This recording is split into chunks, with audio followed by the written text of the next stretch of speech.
कामचोर बहू। कांता बहन की दो बहुएं थीं, बड़ी कल्पना और छोटी प्रिया। कल्पना का जैसा नाम वैसा ही काम। सारा दिन कल्पनाओं में रहती, ना कोई काम करती न कोई धाम। अरे कल्पना बहू, जरा अच्छी सी चटनी पीस दे, आज कुछ मजेदार खाने का मन है। पेट में जलन हो जाएगी माँ जी बुढ़ापे में, और वैसे भी मेरा काम करने का वक्त शाम का है, अब प्रिया को ही बोल दो। इतना कहकर कल्पना वहां से चली जाती है। कांता कल्पना के ऐसे रवैये से काफी परेशान रहती हैं। मैं बना देती हूँ माँ चटनी। ऐसा बोलकर प्रिया माँ को चटनी बनाकर प्लेट में खाने को देती है कि तभी वहां कल्पना आ जाती है। अरे वाह चटनी, जरा चक्कर तो देखूं, बड़े दिन हो गए। अरे नहीं बहू, तू तो रहने ही दे चटनी खाना, पेट में जलन हो जाएगी।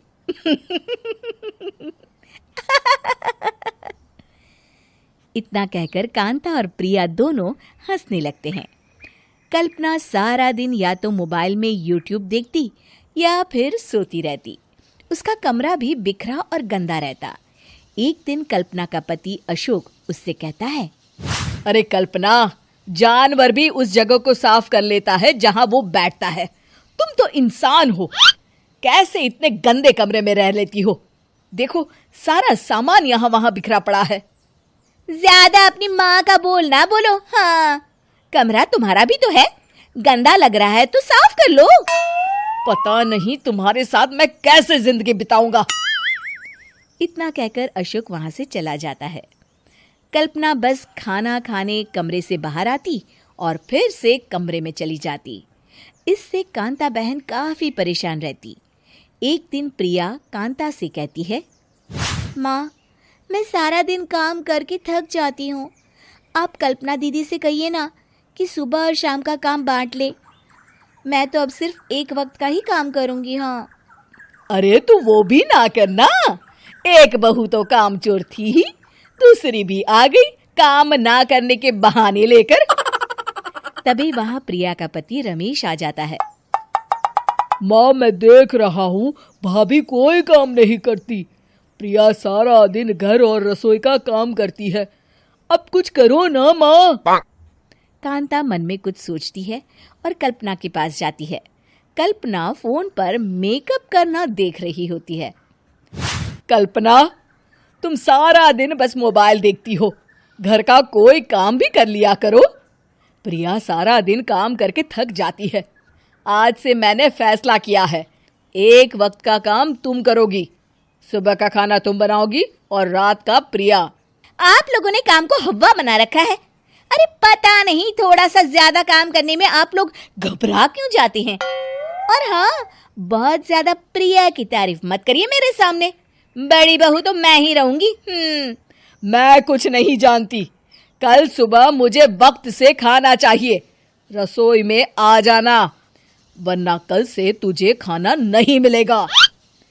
अगली सुबह कल्पना रसोई में नहीं आती है। वो देर से सोकर उठती है और बाहर आकर कहती है, अरे भूख लगी है, आज खाने में क्या है?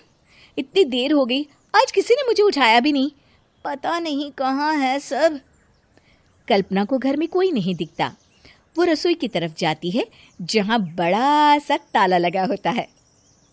अरे रसोई में ताला? ओ, मैं तो भूल ही गई थी। माँ ने आज से सुबह का खाना मुझे बनाने को कहा था। हे भगवान, इतने लोगों का खाना बनाना क्या आसान है? तभी घर के सारे सदस्य बाहर से वापस आते हैं। वाह माँ जी, मजा आ गया छोले भटूरे खाकर। मेरे मुंह में तो अभी भी स्वाद आ रहा है। अरे कल्पना, तेरे भरोसे रहते तो हम तो भूखे ही रह जाते। कल्पना को बहुत गुस्सा आ जाता है। अब बहुत हो गया, आज से मैं अपनी रसोई अलग कर रही हूँ, मैं अपना खाना खुद बना लिया करूंगी। कल्पना अपनी रसोई अलग कर लेती है, पर आए दिन उसका देर से उठना और काम न करने की आदत से वो भूखी ही रह जाती थी। उसी के सामने घर के लोग अच्छे अच्छे पकवान खाते और कामचोर कल्पना को जैसे तैसे ही खाना बनाकर खाना पड़ता। पर एक दिन तो हद ही हो गई। माँ, दीदी आज सुबह से कमरे से बाहर नहीं निकली, हमें जाकर देखना चाहिए।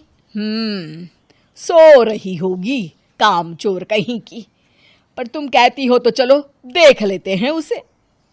कल्पना कमरे में पेट पकड़कर बैठी होती है। हाय मेरा दर्द, पेट दर्द के मारे मर रही हूँ मैं।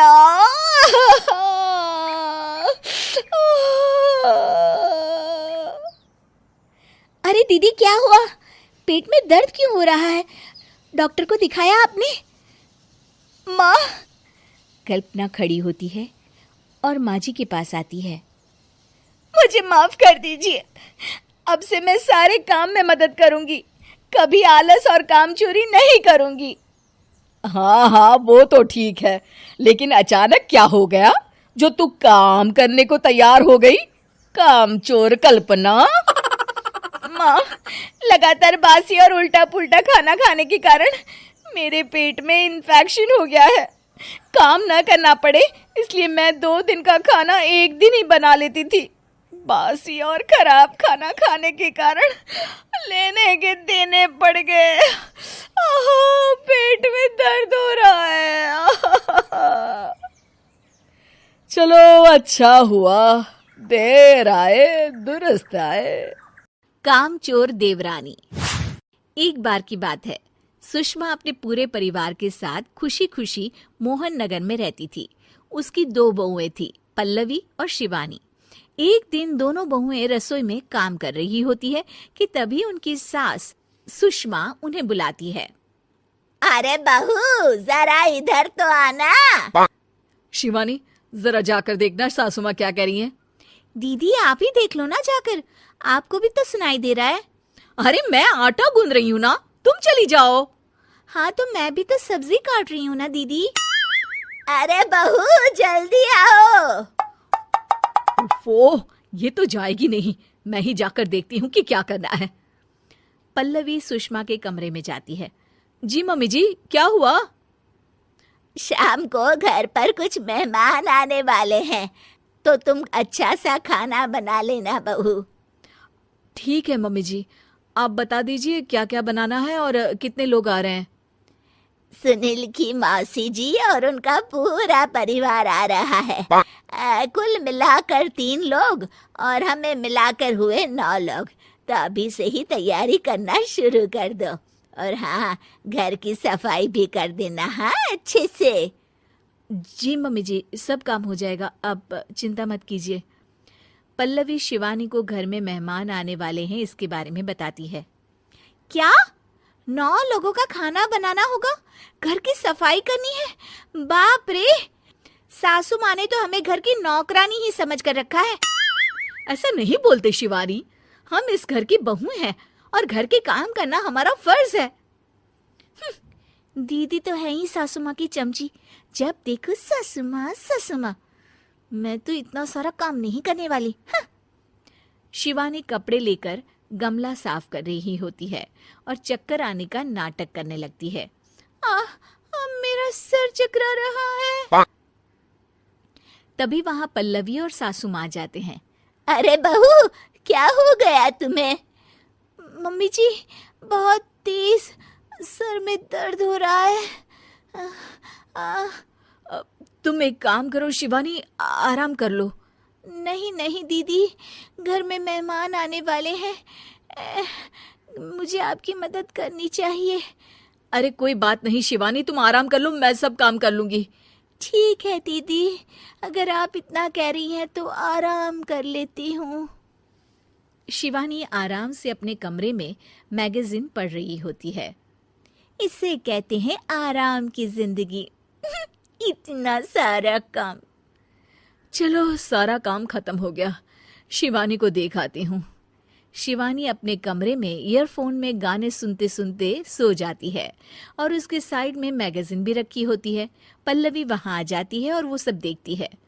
ओहो, तो मतलब सब काम चोरी का बहाना था। अभी बताती हूँ इसको।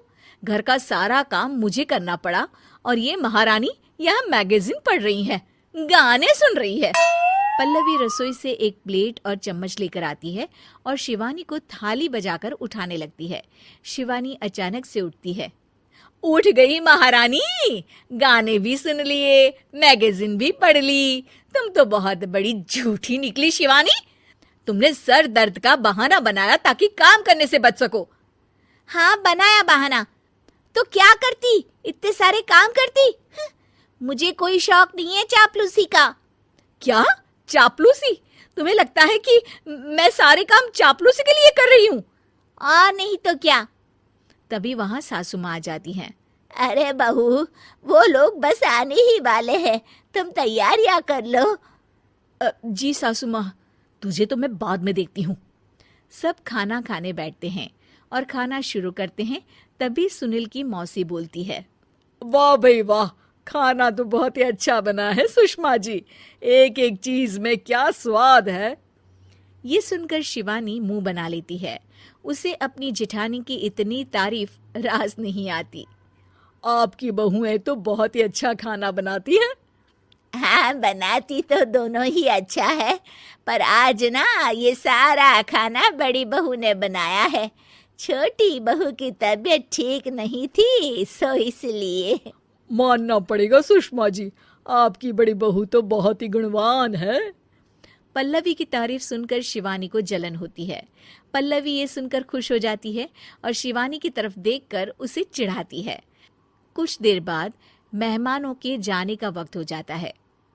मौसी जी सबके लिए उपहार लाई होती है। वो सबको शगुन के पैसे देती हैं और अंत में पल्लवी के पास आती है।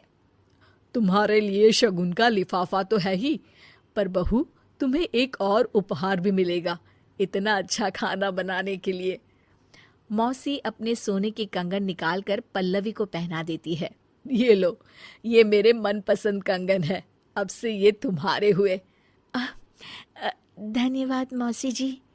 ये देखकर शिवानी तो पूरी तरह से जल जाती है और गुस्से से रसोई में चली जाती है। तभी वहां पल्लवी आ जाती है और उसे अपने कंगन दिखाने लगती है। देवरानी जी, अब आपका सर दर्द ठीक तो है ना?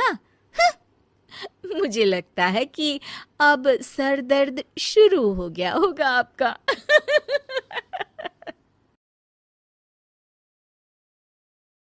उम्मीद है कि आपको हमारी ये कहानी पसंद आई होगी। कृपया हमारे चैनल को सब्सक्राइब करें और सभी अपडेट्स के लिए बेल आइकन जरूर क्लिक करें। और हाँ, वीडियो लाइक और शेयर करना मत भूलिएगा। Bye bye.